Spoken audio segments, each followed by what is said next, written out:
So I don't know if you have any questions for me, but I just wanted to share that. Sorry, we're not able to go through the conceptual or the 30% site design today.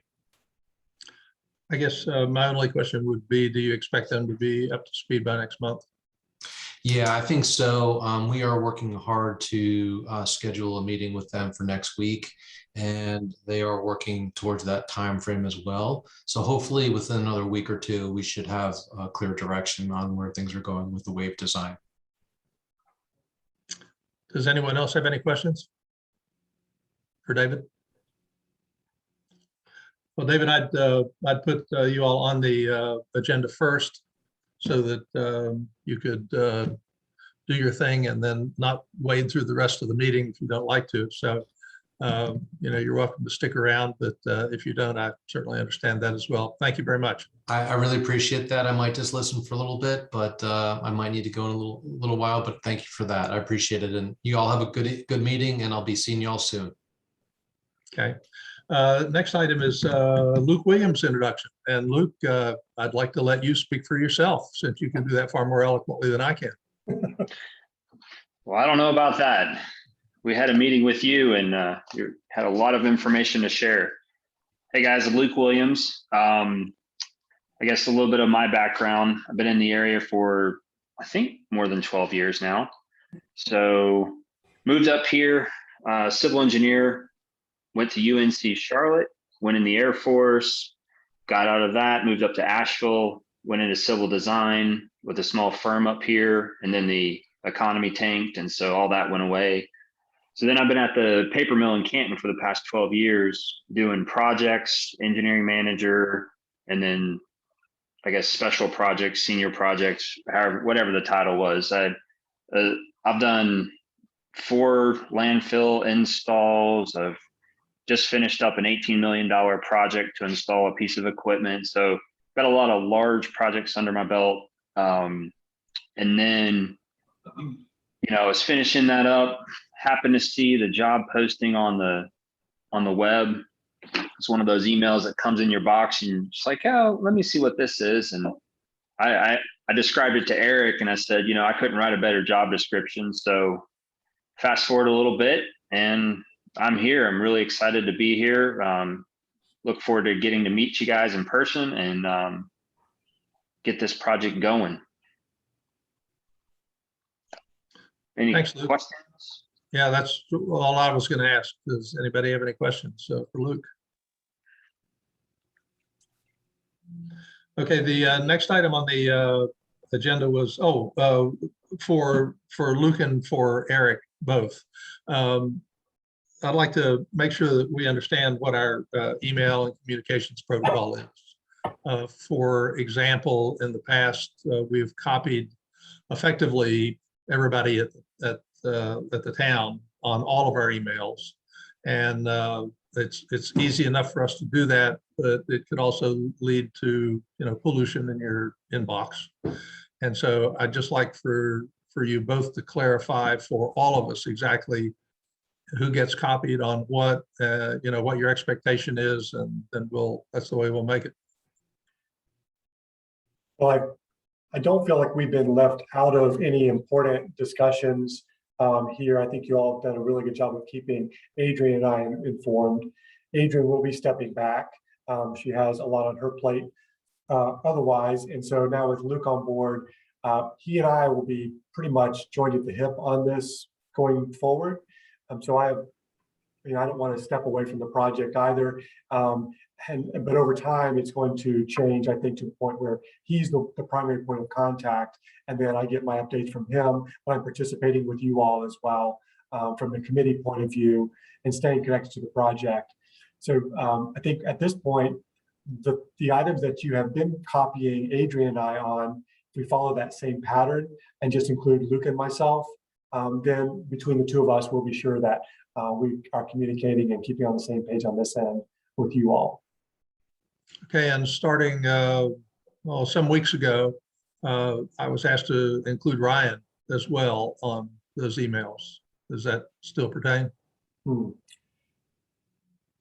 So I'm trying to remember why I asked you to do that and if that need has passed.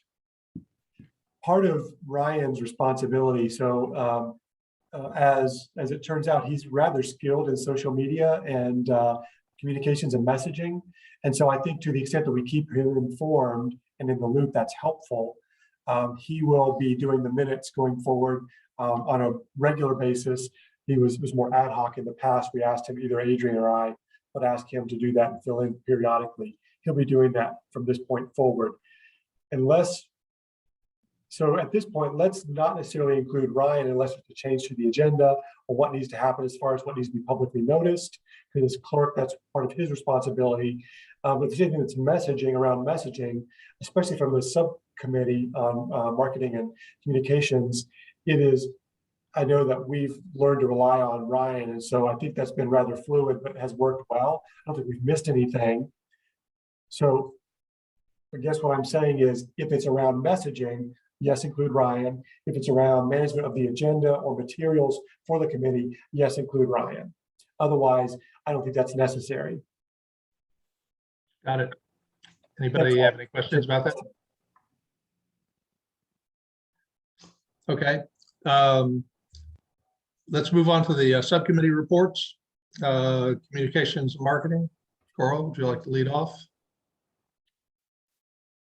You're muted, please. Yes, I will. Actually, I'm going to have Anne, if you don't mind talking about the branding exercise that we've been working on, that would be great. But I'll start by saying the primary activity this past month was working with Eric on Luke's press release and disseminating the press release. And we had a nice pickup with the Citizen Times, and hopefully everyone saw that piece. So that was a big part of our activity, but also Anne and Chris and Eric worked with Kristen over at AB Tech, and Anne was really involved and took amazing notes and was really instrumental in pulling all that together. So I'm going to have her talk about where we're at as far as branding. Okay.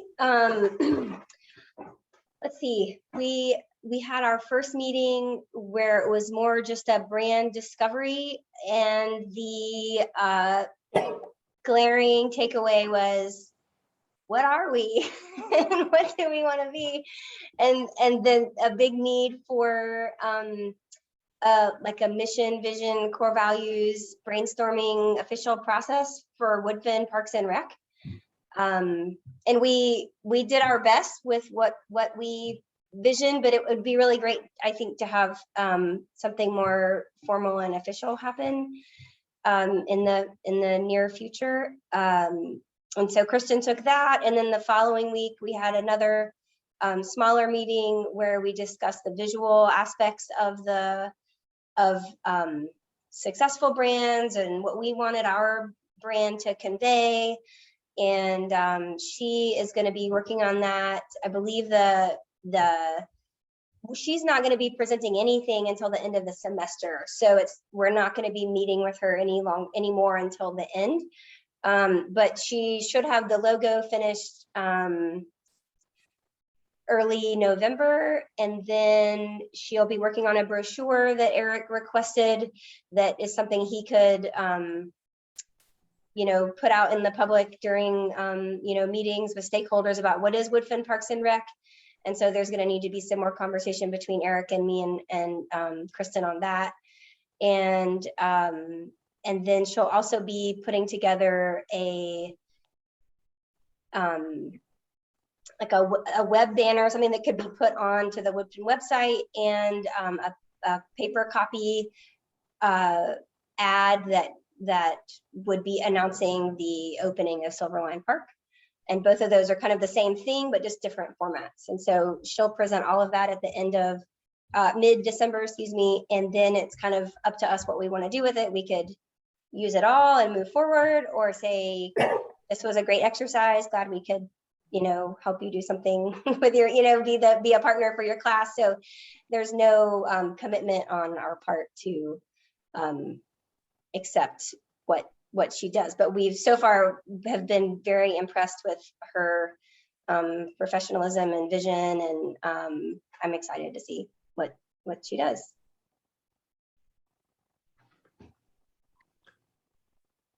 in your first meeting on the 17th about the brand discovery, in creating the core values and the vision, it was your notes say PGAC, town staff, and/or the commissioners. I think that I agree with you that this is a very important piece of information, thought process to go through. Eric, how do you see the responsibility falling on that? Because I think that I agree that it needs to be codified. Not sure exactly what you're asking. Ask that question again a different way. So okay. The staff, the commissioners, and our committee are all sort of charged with putting this together. Mhm. But if we were to recommend to the commissioners that they do that, my guess is that there's a good chance that it wouldn't happen. It wouldn't have a priority. But by the same token, you might have more balls in the air than you would want to do. But yet, I'm not sure that it is really something that we can do and present to somebody, to the staff or to the commissioners. But somebody needs to take a lead on this and make sure that it follows through. I guess I'm struggling with what this is. So there's some deliverables from Kristen, and so Jerry incidentally participated also in the first meeting about the visioning and how we got to where we are. So what's the historical context? So he provided a lot of information and insight from an elected official's point of view, and also having been part of the project since its inception. What I intend and what I'm hopeful for is once we get to the end of this, that the logo that she's creating becomes our logo that we're going to roll out as we do signage in our parks and any other type of communications around our parks and recreation programming. And so I think we will, again, I'm not sure I'm answering your question. I think at the end of this, a presentation, is that what you're saying? Like, how do we convey this to the board? Here's our package of deliverables from this effort? No. I'm reading straight off the notes from the 17th, and it says that the major takeaway was the need for PGAC, town staff, and/or commissioners to create a mission, vision, and core values statements.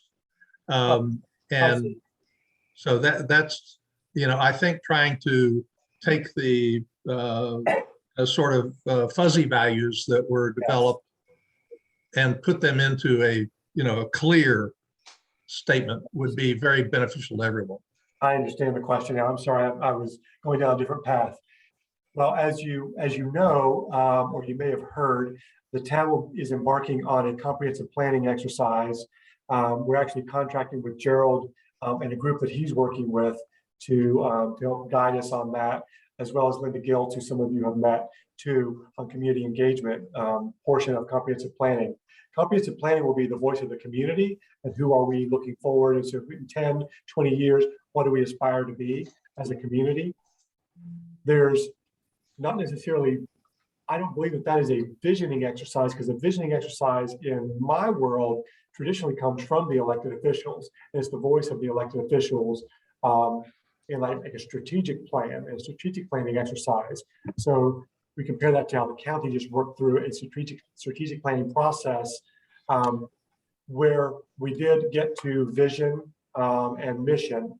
And so I don't think that is necessarily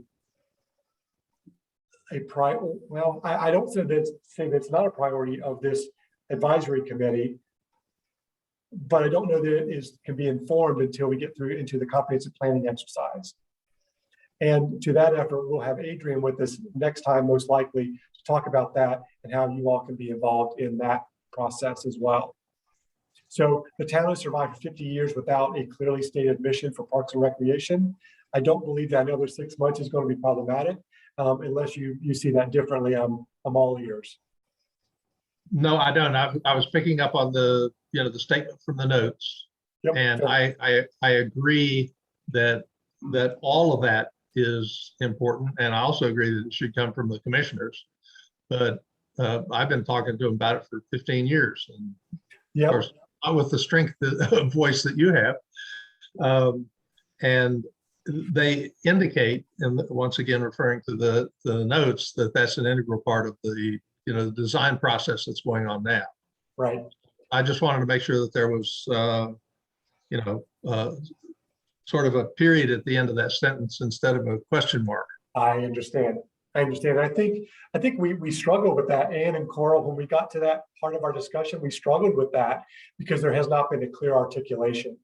And I think as far as vision, mission, those guide operations quite a bit. And so I'm keenly interested in that, because without that vision, we're marching in all these different directions. We're all things to all people without emphasis on particular aspects and activities that can be derived from that vision. And so I'm kind of driven to get a little clarity on that myself.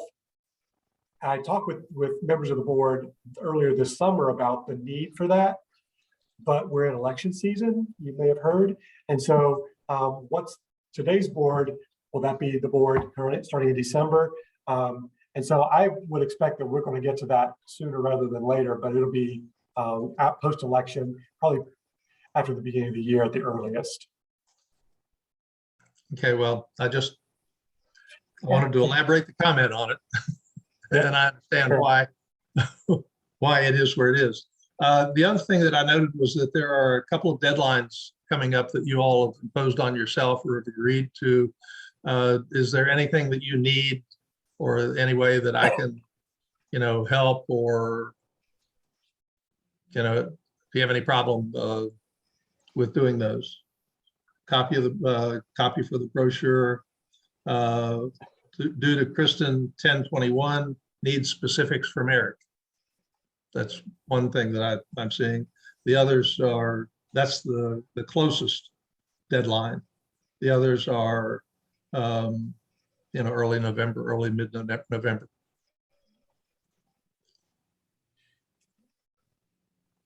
That would be for Coral or Ann. I don't think so. I think I just need to talk to Eric about it, I think, and just say, what's kind of the loose vision, or like what are the main things we want to include in that, and then pass it along to Kristen, or, it could even just be a conversation between Kristen and Eric, really. But I can clarify with her how she would prefer to run that. Part of the challenge is we're working within sort of the limits of the curriculum. And so she has certain milestones that she's trying to meet and deliverables she's creating. And so then figuring out how can we adapt that to what might be really valuable and beneficial for the town. And so from our point of view, we are visiting with community groups. And so having something that really talks about what's going on, and specifically the need currently is just on the Greenway and Blueway, which is part of the overall park system. And so I think we've made a decision as a group in working with Kristen that the marketing and branding was really around parks and recreation as the umbrella, and not limiting ourselves to just the new parks, and not limiting ourselves to just parks, but also to recreation, which is more programming. So so we can talk, and really my interest, at least initially, is around Greenway and Blueway. I'm meeting with Master Gardeners group next week, and I will give them something, a handout of something, which I will be creating this weekend probably. I'll meet with them on Monday. So that's the type of collateral material that would be helpful for me, and it seemed to align somewhat with her course requirements too. The logo, I think, is that's the one that's really actionable, because that's what's going to go on our signage. Once we get agreement from this, an endorsement from this committee goes to the Board of Commissioners, then that's what we'll end up on our signage, is my hope. Okay, and do I understand that any sort of logo is not going to be due until December? That it's all going to happen at the end? She has said the course prefers that she not do any presenting until the end, but if the logo is what it is and it's not going to change as far as what she does, I could ask if we can have access to it before then should keep timelines moving. There's no urgency from the town's point of view. I mean, I Okay. know, so we're completing a park now, but I've just said we're going to hold off until we have this done. The park will ramp up utilization in the spring. So I don't find it to be a highly urgent matter that needs to go out of sequence with their curriculum and the requirements of the course. I guess my only concern was that, you know, we wait till December and then she presents something and it's, but, you know, back to square one for some reason, you know, without any feedback in between times. But whatever, you know, however you all are working with her, obviously fine with me. Any other comments from you all or questions from anyone else? I wonder if that question about the blue wave versus blue wave could be solved right now. Can you read that? Do you have that, Walt, what I said in there about the mayor calling it, his memory was it being called the blue wave from the beginning, but then he heard other people calling it blue way, and he said, I don't really care what it's called, I just think it should be consistent. And so Yeah. Other questions, clarity around the use of blue wave or blue way. Mayor has no preference. We'll go with committee recommendations, but wants consistent language regarding wave and riverfront. And as I recall, last month, Mark kind of weighed in with, because we raised the issue then, and he had comments about the blue way was sort of the whole river and not just the wave. It didn't get resolved then. I sort of think it's a command decision.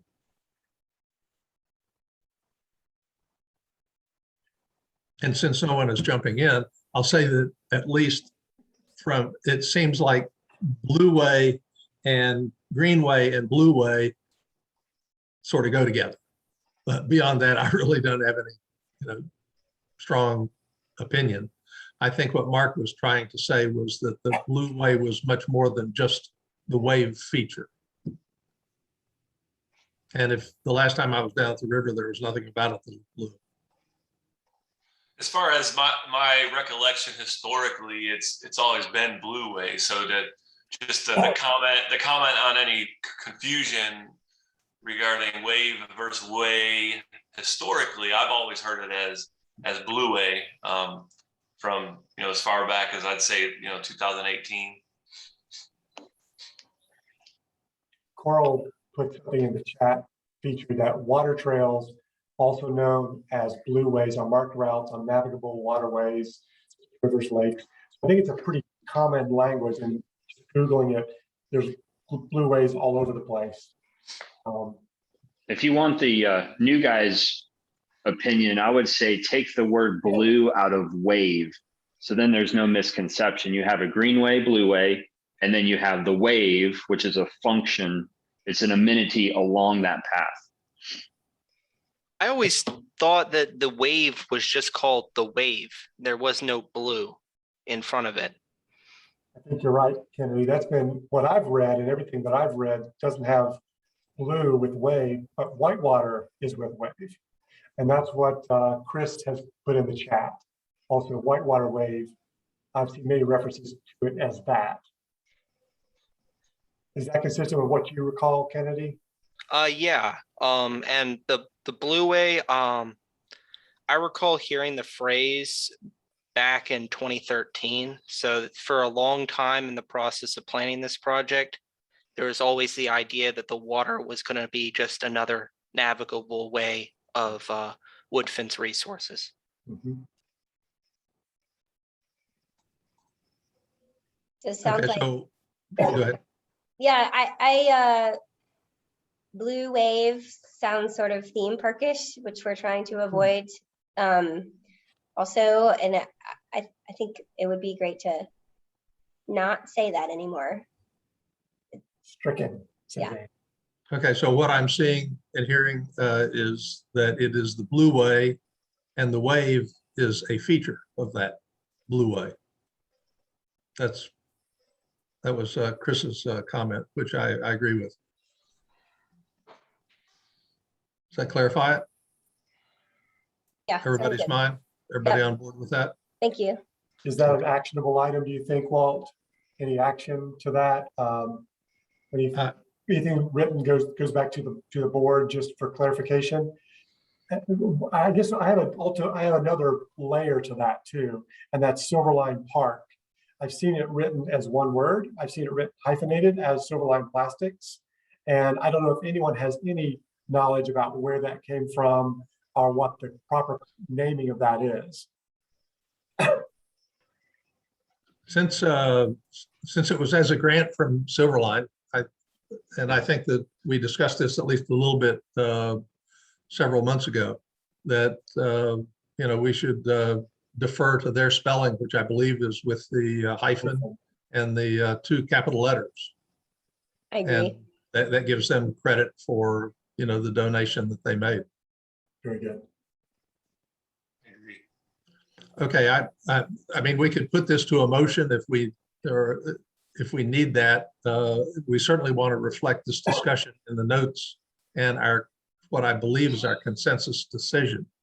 So procedurally, Eric, however you advise doing that, we'll do it. So as the advisory committee has made recommendations to the board, I think it is acknowledged that there's a lack of clarity around that. It's named different things.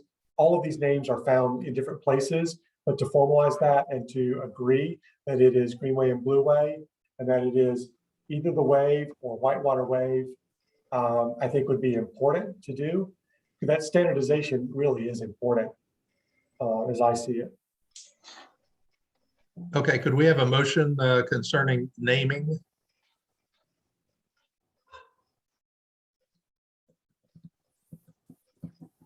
I'm not supposed to make motions, so somebody just jump right in there. I motion.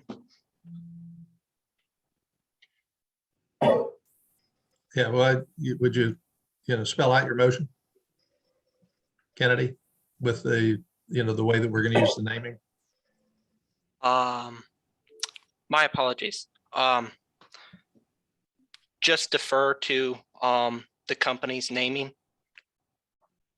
So Silverline with the hyphen, so for Silverline Park, that would be official, or just reinstating what probably is known among the board. But again, I've seen them refer to it differently, different ways.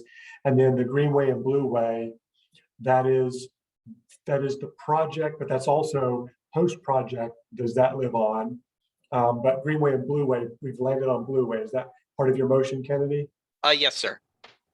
And then the Wave, are you making a motion for the Wave or the Whitewater Wave, or is your motion not including the Wave? My notion wasn't including the Wave, but we can go ahead and just call it the Wave. I think that's simple and it sticks in people's heads a lot better than adding more words to it. I would agree with that. Okay, everyone in favor Yes. of that motion? Aye. Aye. Okay. Aye. Any other thoughts or comments for the communication and marketing? Okay, let's move on to the project management subcommittee. Got a nicely detailed set of notes there. Brian, would you like to? All right. Thank you. We met on September 15th via Zoom and discussed some topics, continuing the conversation about the PM role. Welcome, Luke. It was nice to get together with you at the Village Porch a couple weeks ago and get to know each other. Look forward to more of those meetings. We talked about Luke's role and how we as a committee can support Luke's role. We also had some discussions on recommendations, what we would like to see from Luke, as well as some highlights from our PGAC takeaways from the site visit to the Wave Park. Starting off with our subcommittee was requested to review and discuss Luke's work plan to refine and support that. We did that during our meeting, and we learned that Luke will be the primary liaison with our committee, and Eric proposed that Riverside Park features and amenities planning, as well as park facilities management and operations planning and funding, be part of our work together. The response that we have as a committee from that meeting is that definitely welcome that, and we'll be supportive of those items. And some of just the initial high level look at some of those examples would be from a facilities management side of things. The inventory is such a great start. I appreciate the PGAC members that helped put that together, and look forward and would like to see Luke take a deeper dive to categorize each of the buildings, as well as the systems within each building, like parking, how the asphalt, the walkways, HVAC units, roof systems, grounds, etc. Start categorizing that, looking at lifespan, replacement planning, preventative maintenance needs, etc. And our committee has some templates and resources that we'd more than happy to share and to work through some of that work with you, Luke. As far as the amenities and operations side of things, the PM subcommittee agreed to wait until Luke gets in place before moving further down the road there. And funding, from our perspective, when it comes time to look at contracts, change orders, etc., that will definitely support that process. And we feel from a funding perspective that this whole PGAC should always share any grants opportunities that might be available. Lucy mentioned some, like the NC Wildlife Association, maybe a prospect for a boat ramp, the part F, and then the town staff being responsible for funding, and then the PM subcommittee and PGAC could support as requested. Other discussion as far as the PM role that we had. So regarding phasing and schedule, we'd like to see an exhibit with scope and phasing and milestones correlating with the budget. So looking at the scope correlating with the budget and what the phasing looks like. In addition to that, the budget shortfall, we'd like to see a plan that aligns with the construction schedule to raise the additional funds. I know there was just a grant received recently that was great news to see. And then also to dive in and look at Riverlink's role and their commitment to raise and how that may affect the project, and who needs to be assigned the role of figuring out how we're going to close that gap, and dive into those details. Also, it's going to be important, Luke, to consider how the current cost for construction materials impact the budget. There's been a significant change in materials costs, although it has started to decrease, and it has decreased since last year. It definitely up compared to when the initial budget was created. So, are there opportunities to and that just kind of brainstorm here, but locking in costs. Discuss some other examples when it comes to funding. Is the TDA an opportunity? Are there other COVID relief funds? We asked the rhetorical question: can Buncombe County be approached for additional funding in addition to their, is it 1.6 or so? Are there additional tax dollars beyond bond money? So just looking at what those opportunities are, and then assigning someone that task of diving in deeper. And is there a need to look at like Connect Buncombe or someone else from a fundraising perspective, in addition to instead of Riverlink? And then a list of the risks and kind of the issue resolution should be maintained as well. Lastly, other highlights from our takeaway, and this did get communicated via email. I think everyone here was in that distribution list. So I'll just touch on the highlights from the Woodfin Wave Park takeaways. You know, there was a lot of talk about the boat ramp, and you know, especially until we see the phasing and the budget impact, you know, it's going to be hard to make a recommendation, you know, at this point when it comes to that boat ramp. And we also recommend that the town defers to a designer to come up with, you know, how that looks like, you know, from a traffic flow, from a parking scenario, from, you know, you know, the PM subcommittee would like to defer to a design professional to come up with options that we choose from, as opposed to, you know, standing there and brainstorming about what those options could be. Let's see. We had a conversation about just ensuring that there's adequate maintenance of the facilities and ground security, traffic control, etc., and that we can dive in deeper from a operations planning side of things down the road.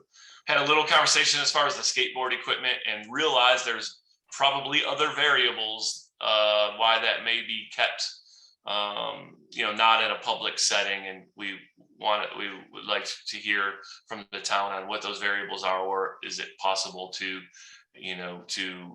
get that skateboard equipment out there for use.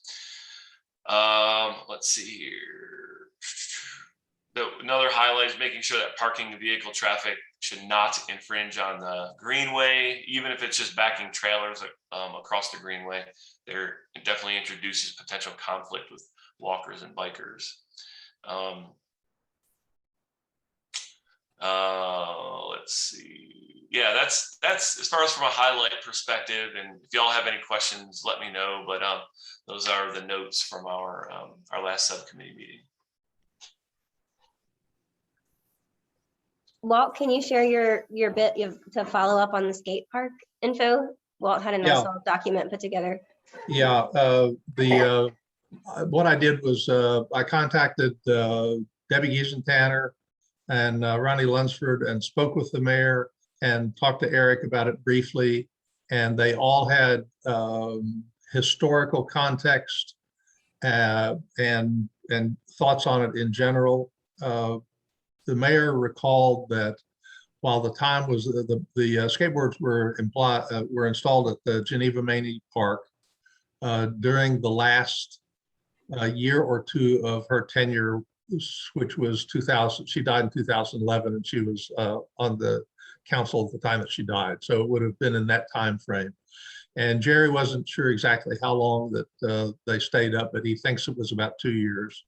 And during that time, there were it was not local people that were using it, but primarily people from out of area. There were apparently a number of fights, a number of calls to the police, complaints from the people in the neighborhood.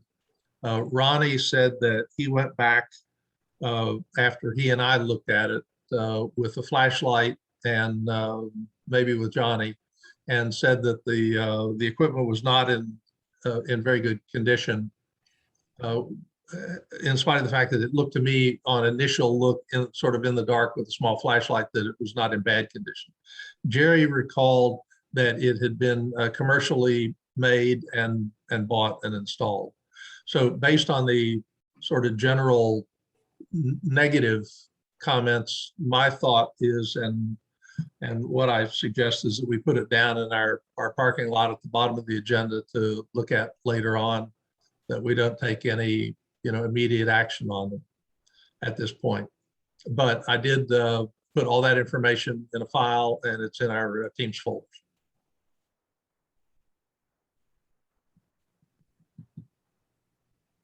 Does that work?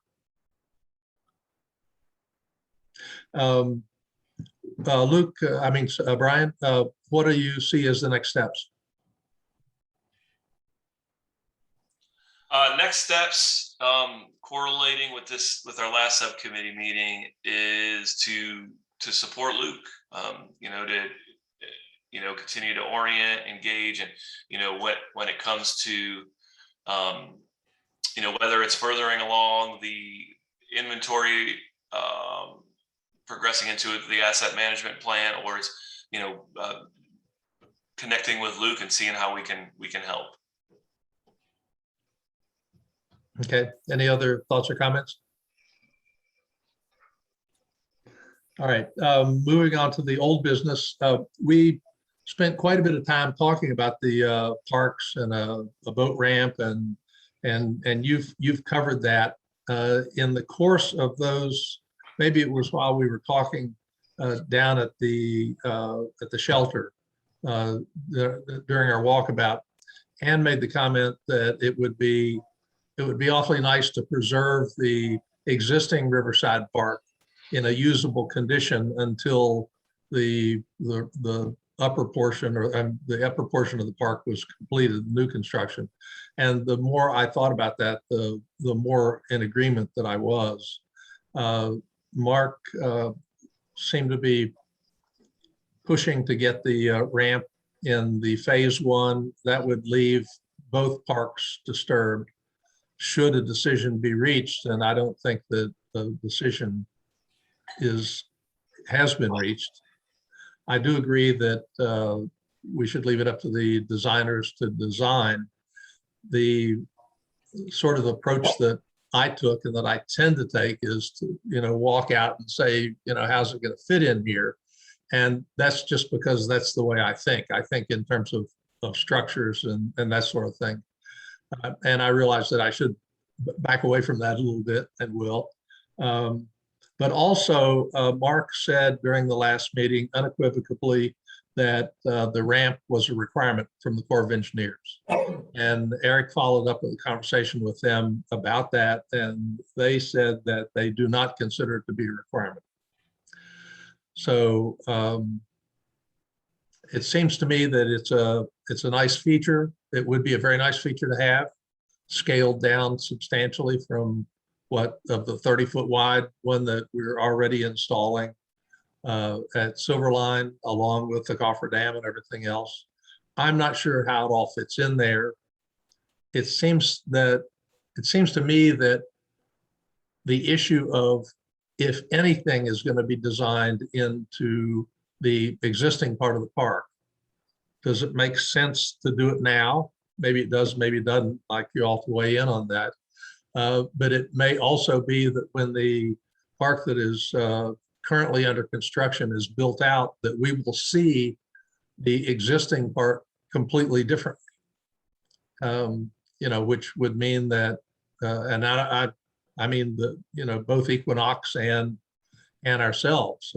I've run into many architects and designers that when they saw part of a project done, it changed their perspective on the rest of the project. So I believe that it would be beneficial for us to provide some sort of guidance, or at least our opinion about whether or not we think that at least this part of our conversation, and maybe the design in general, should be pursued at this time. Because my understanding is that the current mandate to Equinox is to design it all, then we'll build it in parts.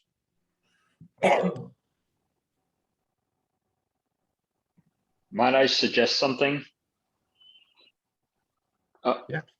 All the questions you raised will probably lend themselves to being easier to be answered at that 30% design review.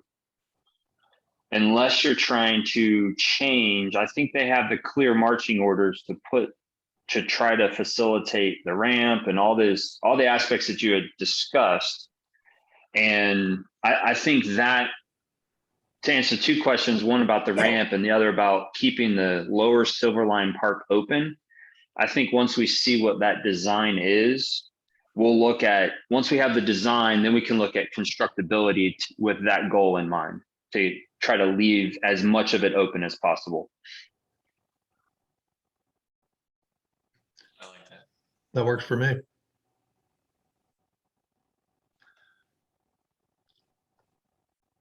Okay. One of the things that we had was from the previous meetings was what was going to be done about the comments that were made about the existing parks. Eric has provided a detailed list and timeline of everything that's going to be discussed, everything that's going to be addressed. And in fact, it covers more than I believe that we thought was a priority. And that is in the team's folders. Without reviewing it line by line, everyone should have access to that. Does anyone have any questions about it? I can give some more context around that, Walt. And we did sat down with Johnny, our Public Works Director, and went through the slide deck and identified those items that were labeled immediately needed or necessary improvements, immediate necessary improvements, whatever that category was. And those are the ones that we focused on first. And those are the ones that are denoted in that summary report. So, and that's in the property inventory folder in Teams. So review that at your leisure. And then just talk about when we could do that, when we're going to get to that. Johnny happens to be out this week unexpectedly. So I think his crews have their orders to get some things done. So hopefully we'll see that, but I haven't been out to inspect what they've done so far this week. The fence at Maney it's enclosed. I drive by there every day. Great. But it's enclosed now, and there were people. there were like 6 people in the park. So maybe that was the key. that was exciting. All along, you unlocked the gate to the park. Its usage. Yeah. Well done. Build it, they look. I was at the Maney Park several weeks ago, and there's a woman that lives in the house that is on the right just before you would turn into the parking lot. So it's sort of right in the bend there. And her name is Jessica, didn't get her last name. And I left my name and telephone number and email address with her and asked her if she would just keep an informal eye on the park, possibly even make notes about, how many people were there or what she saw or, what she noted about it, and provide that information at some point. So it was just an attempt to try to get a few eyes, another set of eyes on the park. Haven't heard back from her, but I also haven't contacted her either. Any other thoughts, questions? Okay, the little free libraries, I realize that this is a fairly minor item and will probably become at least a little more important once the parks are done and we've got other places to put them. I did notice that the one at the ABC was missing, and I talked to Tammy about it. Tammy said that it had to be cut down in order to move the truck, the construction truck in there, and that she had sent Eric an email about it and then put the little free library down where they keep all the boxes, and it had disappeared. And she said that she hadn't heard back from Eric. And as far as she was concerned, that was all she needed to do. I personally feel like they had a duty to protect and not just to set it in the trash. Those things cost in the neighborhood of $300 a piece. But I'll leave that between the town and the ABC board as to what's going to happen about it. But one of them has gone missing. All right. Okay. The Teams folders review, this was on the last one as well. As everybody, and frankly, the only reason that it's on there is because it's old business. I just want that now everyone should have access to it. I continue to be frustrated by some aspects of it, but it is what it is. And And I'd like to get this off of old business. Does anybody have any questions or problems with access or anything like that? I will say that if you send me a copy of subcommittee notes or anything else that you want posted, I'll be happy to do that. I would prefer that you all post, the subcommittees post their own notes so that we ensure that the information that you want is there.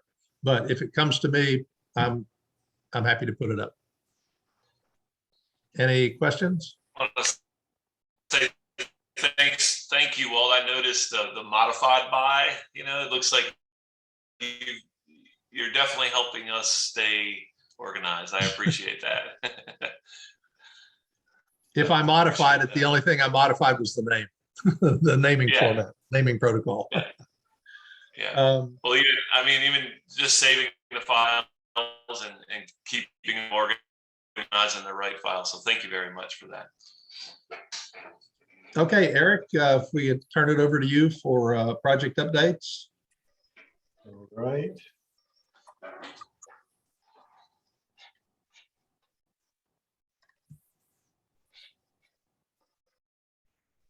You see my slide? I can. Okay, all right. So we talked about parks maintenance for the existing parks.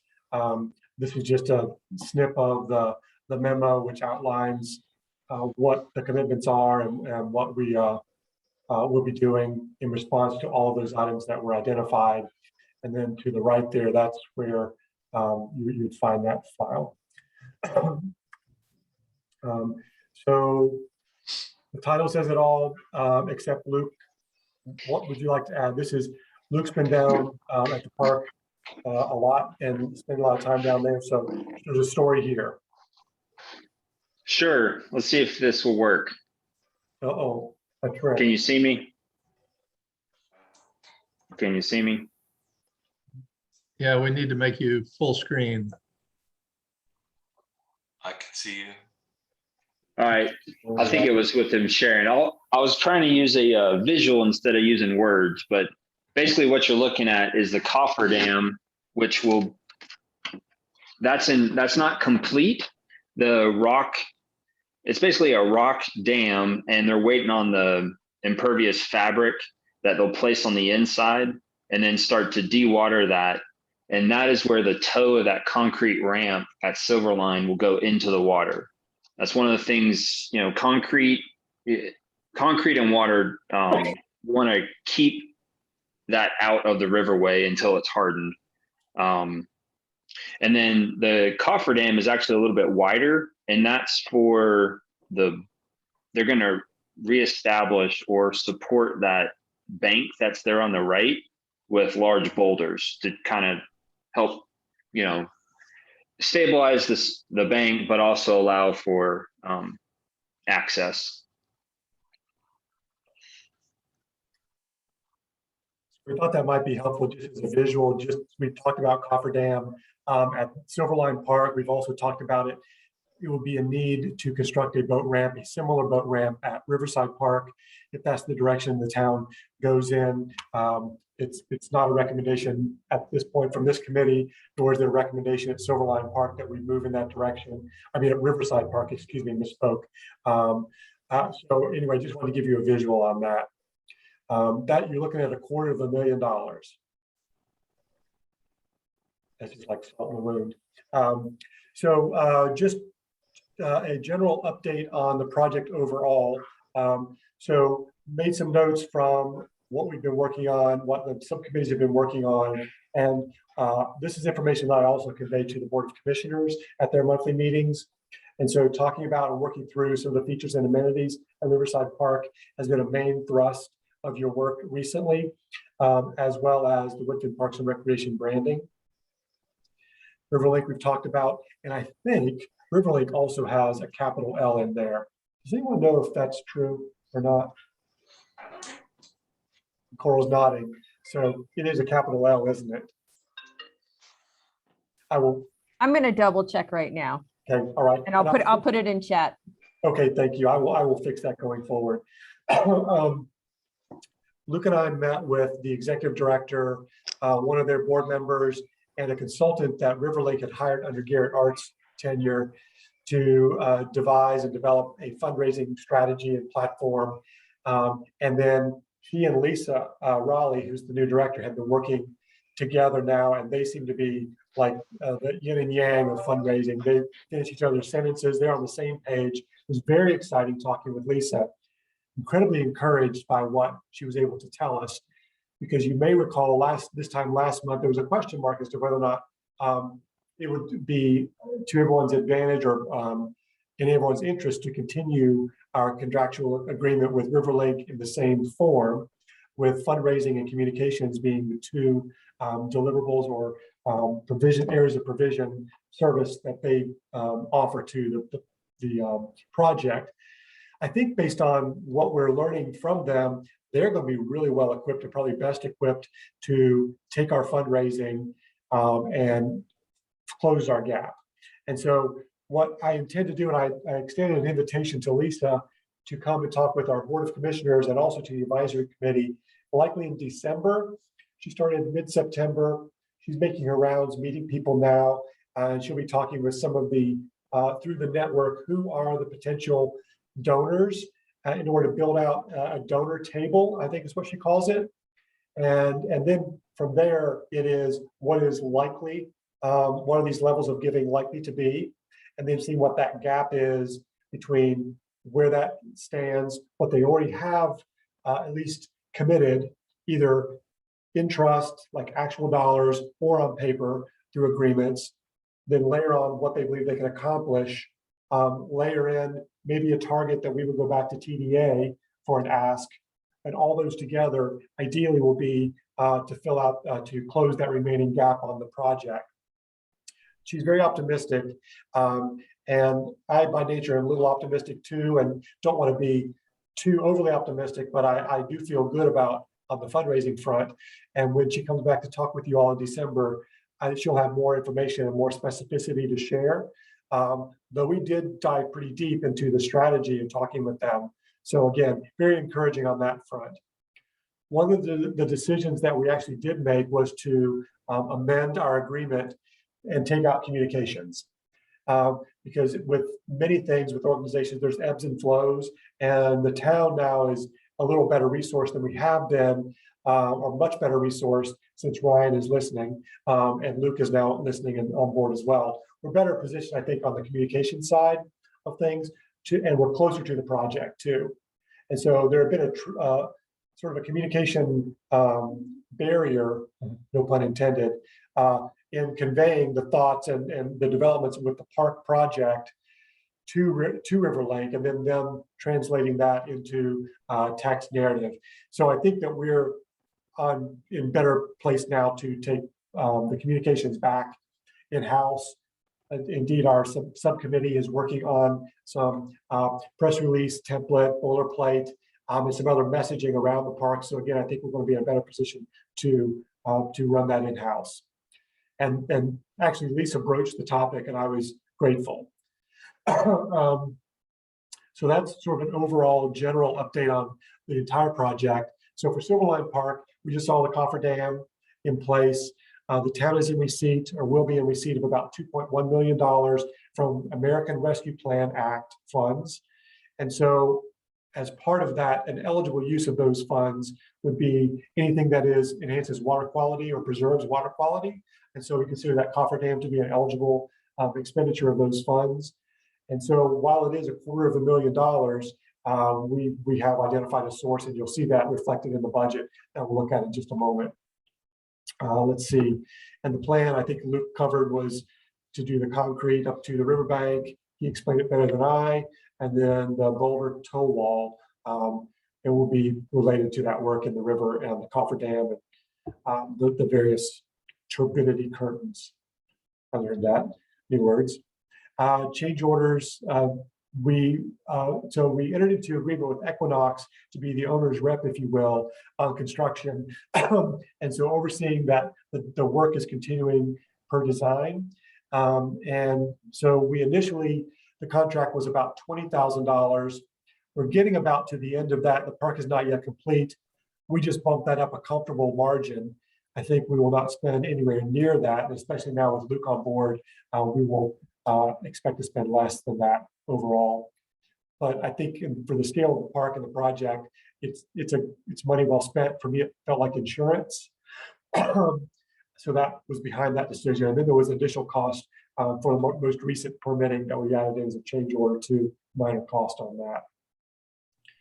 The decisions that are outstanding related to Silverline Park, there's a change order that will be coming our way for the pirate ship design. And we've talked about that in one of our prior meetings also, where there was one component, an element of the initial design that was really costly to build. And so through some value engineering and a different little modification of the concept, instead of having a crow's nest that kids can crawl up to the top, which was hugely expensive, it will simply be masts with big sails. So it still conveys the whole thought, and it still is the pirate ship that you have in your mind. So that change order will be in the neighborhood of $60,000, if I'm not mistaken. Luke is nodding. So that's substantial. We'll take a look at that vis-a-vis our contingency for that project in just a moment when we look at the budget. Park signage, and so if you talked about with the communications subcommittee and working with Kristen, we will hold that up until we have the logo and finalized on that, and the board has signed off on that, so that we can complete our signage and be have something that will be permanent long term. So I'm very appreciative of that project and the work of this subcommittee in particular. We are continuing to work with PFA architects on the design of the public building, and the part of that is trying to connect with the county's floodplain administrator, who literally has been underwater, not literally, he has been figuratively underwater since Tropical Storm Fred, and working through some of the FEMA relief associated with that. So he's been hard to pin down, but PFA has been very persistent. We're hoping to meet with him on site and just talk in general about what our concept is, which is minimal improvements, but opening up that building significantly for multiple uses. And we've talked about that with this group as well. So we'll have more information as we move further through that feasibility analysis through PFA architects. Luke, is there anything I left out on that description on the building that's significant? No, that's a great summarization. That's kind of the concept that we're going with. The how we get there is a little complicated working through the floodplain administrator, but that's the intent that we're moving toward. Yeah, we just have to figure out the details. Yeah.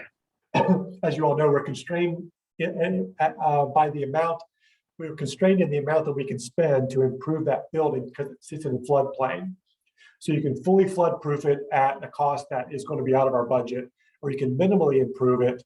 So we're trying to work within those guidelines and those limits. That's based on appraised value, but we're still struggling with appraised value today. So the appraised value we put on a roof a year ago was the tax appraiser, the tax assessor's appraised value. $240,000, you can improve up to 50%, so it's $120,000. We spent 60 to 70 on a roof, but there's also, then there's a reset of that valuation calculation. And so the floodplain administrator has a lot of latitude in how he interprets the rules. And so we're trying to get some firm footing and some firm guidance from him as to what our limits are on that. So a lot of words to say that's where we are with the design. Are there any questions or comments or feedback on Silverline Park description? So Riverside Park and now Wave. As I think Brian referenced on the funding, bit of summary from the project, the PM subcommittee, the town was awarded and received word a couple of weeks ago that we were awarded $400,000 for a PARTF grant. That is North Carolina Parks and Recreation Trust Fund. It's a highly competitive grant process, and we were very lucky to get this award. We've applied before, the town's applied before, was successful probably about 20 years ago. And I think that resulted in Geneva Maney Park, incidentally, but not since then. So we're very, very pleased to have been awarded that particular grant. That's great for us. Project Milestones, so the 30% design we know we'll receive from Equinox now in November. We did submit an application for a Land and Water Conservation Fund grant that was due September the 30th. And that ask was just shy of $500,000. We've got $494,000 based on the eligible expenses. That's more of a long shot. I think the grantor has signaled that may be premature. We may be a year too early on that because we need to have design and permitting well behind us before we get into this particular funding stream. But again, with all the momentum and all of the shovel readiness of our projects, I think this time next year this could be viable for us. Ongoing discussions, staff side, design side, committee side, and with the Board of Commissioners around boat ramp. So we kick that can down the road a little bit further. As Luke said, I think next month when we meet with Equinox, you will see that they've built in some flexibility for future decision-making around boat ramp. So they've not necessarily cut off any alternatives in their design that they're going to show to us. Parking. I think the parking is going to be what the parking is, and I think we've sort of landed around that. But there is the ongoing discussion about when events and peak parking, where do people go? So that's still an ongoing discussion, and so the town is talking with private owners, landowners along the river, and we will be at liberty to talk more about that at some point in the future, but not just yet. Outfitter relations will be an ongoing discussion, and that'll be something that we need to have hammered out in the short term. So that is on the 90-day plan for Luke to sort all that out and come up with a solution, perfect solution, how to manage the outfitters, no pressure. Any comments or feedback on the Whitewater Wave or Riverside Park? We like perfect solutions. Yeah, Eric, I after digging into how the design is going on, they are maximizing the parking, especially on the wave side, and the riverside side of things. It's kind of a balance between maintaining those, are they, mature trees versus parking, and there's a balance there that they're trying to achieve. So just looking at and talking with the architects or the engineers, we're trying to get as much as we can feasibly. Thank you, sir. Greenways. So the project manager at the county has left. And so if any of you have ever met Carla Fernari in your travels, she's taken employment elsewhere. And so those responsibilities are now falling back to Peyton O'Connor. And I think they're the one that is, I guess she is the right pronoun now. She's the one that is taking the lead on that. But Peyton is stretched very thin, as Chris can probably attest to. And so I think that's going to be an opportunity for us to surge on our side and for Luke to take a more active role there. And Peyton has been receptive to that. So I think we will not be lacking by much. There's just sort of a historical context learning curve for Luke to get up. But so that's significant though to us, and that's a risk on the Greenways side. Beaver Dam Creek design scope of work is nearing completion. I think I've been saying that since the day I started 16 months ago. That's really been a bit of a booger, but the intent and the reason for mentioning that is, as we know, Beaver Dam Creek was previously, early in the project, was a separate Greenway component that a lot of people were hopeful might get in. And I think from the town's point of view, the county's point of view, it was in. And so now we're looking at it. DOT has agreed that it is part of this Greenway project. And so it will be one project in the end, so that by the end of design, we get to construction, we will let a contract, I think, for all of that to occur as the plan. So that's why that's significant. Meanwhile, design on the French Broad River portions of sections of the Greenway, that work is being done now, actively underway. The county has hammered the engineer to come up with a better timeline. And so at this point, what they have come back with is a schedule that allows them to let a construction contract in November of 2023. So that's where that stands right now. So we'll see as changes occur. We'll let you all know, and as Luke gets more immersed in it, then we'll have more specificity on the greenways. And I think in future that he'll be giving these reports is our hope. Our plan. On the budget, what has changed on this budget is a couple things. So Silverline Park, we now have our project contingency is $150,000, give or take. We have added to the construction cost, the cost of the cofferdam. And then on the funding side at the bottom, there's one line that is Woodfin General Fund contribution. Those are those ARPA funds in there, increasing that amount. That is a sum of the acquisition cost of the land where the public building sits, 556 and 255 for the cofferdam, roughly. The other thing that changed was on the Riverside Park improvements and expansion. The next to the last line on the funding sources, you see $600,000 there. That's the combination of the two grants that we received. One was for $200,000 that was awarded in May from Department of Environmental Quality, and then the $400,000 from the Part F grant. So that brings our gap down, our funding gap down to $3.1 million on paper. And again, we know Silverline Park is under contract, so those costs are much better known than the cost of all the other park elements. And so those are based on the master plan estimates or the master plan for both Greenways and the park, Riverside Park and Whitewater Wave. So those will be subject to change as the design proceeds.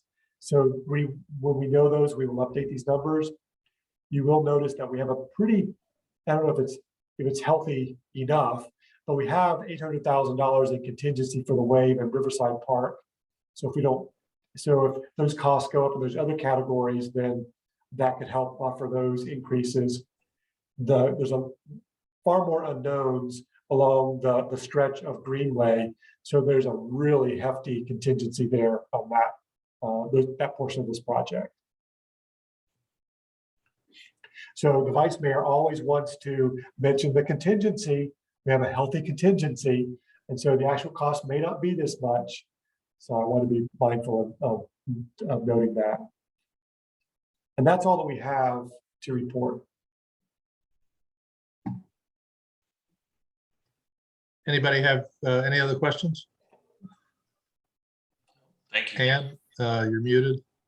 Yeah, I'm talking to my children. Oh, okay. All right, no more questions. The only other item is the Craggy Mountain rail trip, and I'm going to send out a doodle poll for the date, but I'd like to get a sort of a general consensus, a general feel for what you think your availability is. Rocky said that on Saturdays is when he does the most business, and so he's priced it to us at sort of whatever we wanted to pay, but we are going to be paying for it, and so from his operations perspective, he's not open on Sundays. Fridays and Mondays would be the best times. And he will do it at any time that is suitable to us, even outside of his regular operating hours. So our only constraints in the afternoon are dark, if we wanted to run it that late.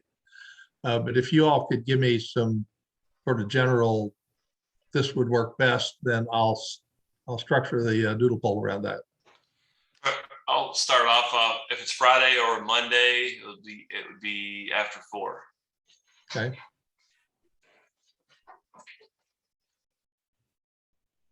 I prefer Friday. Anytime. Okay.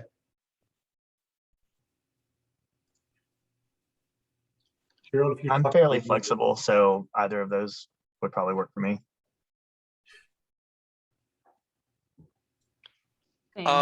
Friday, go ahead, Coral. I was just gonna say, I prefer Mondays, but I can, depending on the Friday, make it work.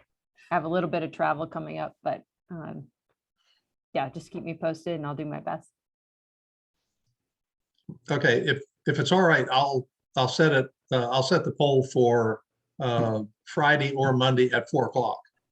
If that's, I mean, that cuts down our universe of options to something that might be manageable, and just run it out for every weekend for the next month or so. Like I say, it's I think the point is to give us all just a better sense, and Rocky really has a trove of local history, particularly about the railroad and the trolley systems. It's quite interesting to hear him describe it, and I know that a number of you all have already been on the train as well, so you know a little bit about what it's like. Okay, are there any other thoughts or comments? Then is the intent to hear the 30% during our next PGAC meeting, or to schedule something different in between?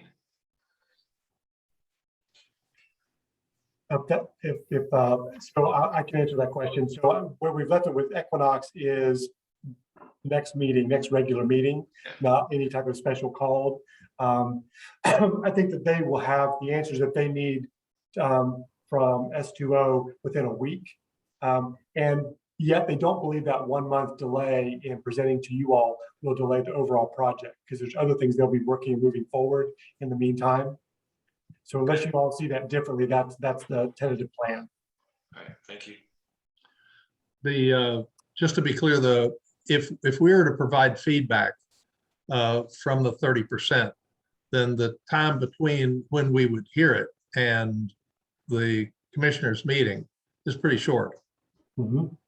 If everybody else was available and if Equinox was ready, if they were to present to us at a meeting whenever it was convenient for them, it would give us a little more time to get our ducks in a row and provide whatever comments we could.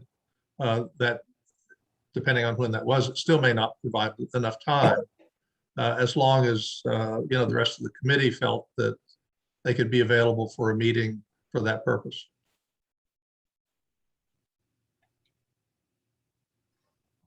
What I can offer, right? I could be available for a meeting in lieu of our November meeting if it needed to be sooner. Let's see, when is that scheduled for? Let's see, November, that would be the 10th, or yeah. So right now, November 10th. Yeah, it's pretty early in the month because of when the first falls. And what's the meeting that you'd want to get in front of? The commissioner meeting? When is the that? Commissioners meeting is so that if we had comments that right. could When be is that? The following Tuesday. Okay. Less than a week later. Okay. That's why I'm thinking that if we heard a week earlier or however much earlier it's possible, then the only other thing that impinges on potentially is any of the communication and marketing deadlines that you all would like to report on. But it seems like clearly this 30% design is the biggest thing on our plate coming up as a full committee. Okay, let's leave it that Eric, whenever they have it ready, you'll notify me. I'll put out a feeler to the committee and we'll see what works and is convenient for everyone. Perfect. I'll let Equinox know that you all are receptive to a meeting earlier than November the 10th. And so if they'll let me know, let Luke or I know once they're complete, then I'll reach out to you. Okay, any other thoughts? All right, we stand adjourned. Thank you all. Appreciate it. Thank Thank you. you. Thank you. Thank you. Bye. Bye. Appreciate you all. Bye.